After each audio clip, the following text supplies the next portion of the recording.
A veces caemos en situaciones que nos cuesta bastante salir, que nos cuesta bastante salir a flote, que nos cuesta recuperarnos, ¿verdad? Ahora, ¿sabes una de las cosas interesantes que me hace pensar esto? Es que muchas veces encuentro personas que critican a Dios, se quejan con Dios, lloran con Dios, porque dicen, ¿por qué me está pasando esto? Y a veces esas personas culpan a Dios por las tentaciones, por las pruebas. Ahora, ¿sabes? A mí me gustaría analizar rápidamente un texto de la Biblia en el Nuevo Testamento, que es el texto que se encuentra en San Mateo capítulo 4, verso 1. Mateo capítulo 4, verso 1. La Biblia dice así: entonces Jesús fue llevado por el Espíritu al desierto para ser tentado por el diablo. Hay algunas cosas aquí que la verdad que son difíciles de entender, pero vamos a intentar rápidamente, en los poquitos minutitos que tenemos, intentar entenderla. Punto número 1. Si tú prestas atención, a partir del versículo 13 del capítulo 3 de San Mateo hasta el versículo 17 aparece el bautismo de Jesús. Lo primero que tenemos que decir es que Jesús era Dios, como dice el Evangelio según San Juan. Dice que Jesús vino a esta tierra y se encarnó para darse por nosotros, como rescate, como pago de nuestro pecado y para darnos salvación. Ahora bien, Jesús no tenía pecado. Sin embargo, Jesús llega hasta donde estaba Juan el Bautista y se bautiza para darnos el ejemplo. Si tú lees en el versículo 17, dice el texto, y se oyó una voz de los cielos que decía, este es mi Hijo amado en quien tengo complacencia. Jesús no solamente vino a nacer como un niño, se encarnó, vino con un plan concreto, vino para salvarnos, sino que Dios confirmó que Él era el Hijo amado.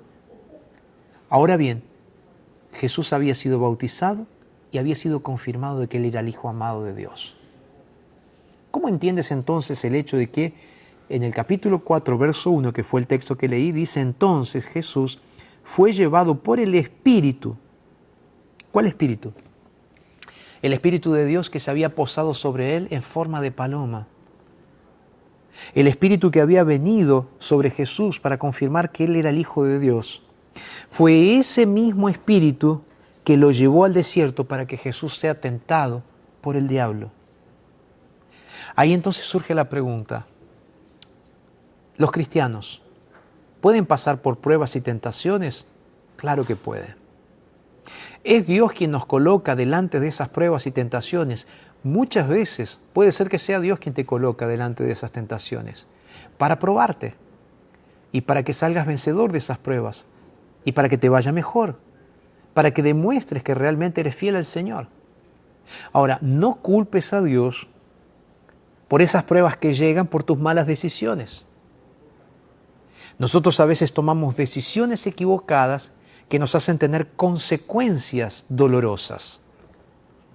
Si tú tomaste una decisión y estás teniendo una decisión equivocada y estás teniendo una consecuencia dolorosa, hay que asumirlo. Ahora, si es Dios, tú estás haciendo bien las cosas, si es Dios quien te coloca en medio de la prueba y de la tentación, es porque Dios quiere algo para ti. Fue el Espíritu Santo que llevó a Jesús hasta el desierto para ser tentado. Y allí pasó por 3 tentaciones que el propio Satanás le hizo a Jesús. Lo más interesante, Jesús venció. Jesús venció las pruebas. ¿Por qué? Porque el asunto no son las pruebas, sino quién está al lado tuyo en medio de las pruebas. Y quién es quien te ayuda a vencer las pruebas. Es Dios. Es el Espíritu Santo. Entonces el desafío de hoy es, ¿sabes qué? Agradécele a Dios por las pruebas. Agradécele a Dios por las pruebas.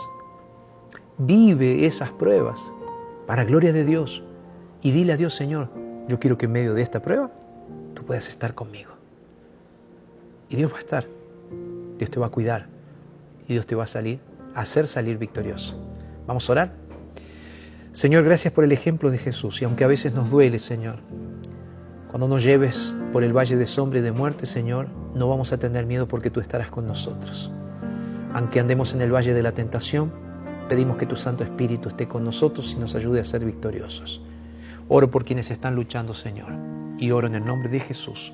Amén. Gracias por estar con nosotros. Te mando un abrazo enormísimo. Que Dios te bendiga y recuerda, nos encontramos mañana para seguir estudiando la palabra de Dios, porque si lo dice Jesús en su palabra, entonces es verdad.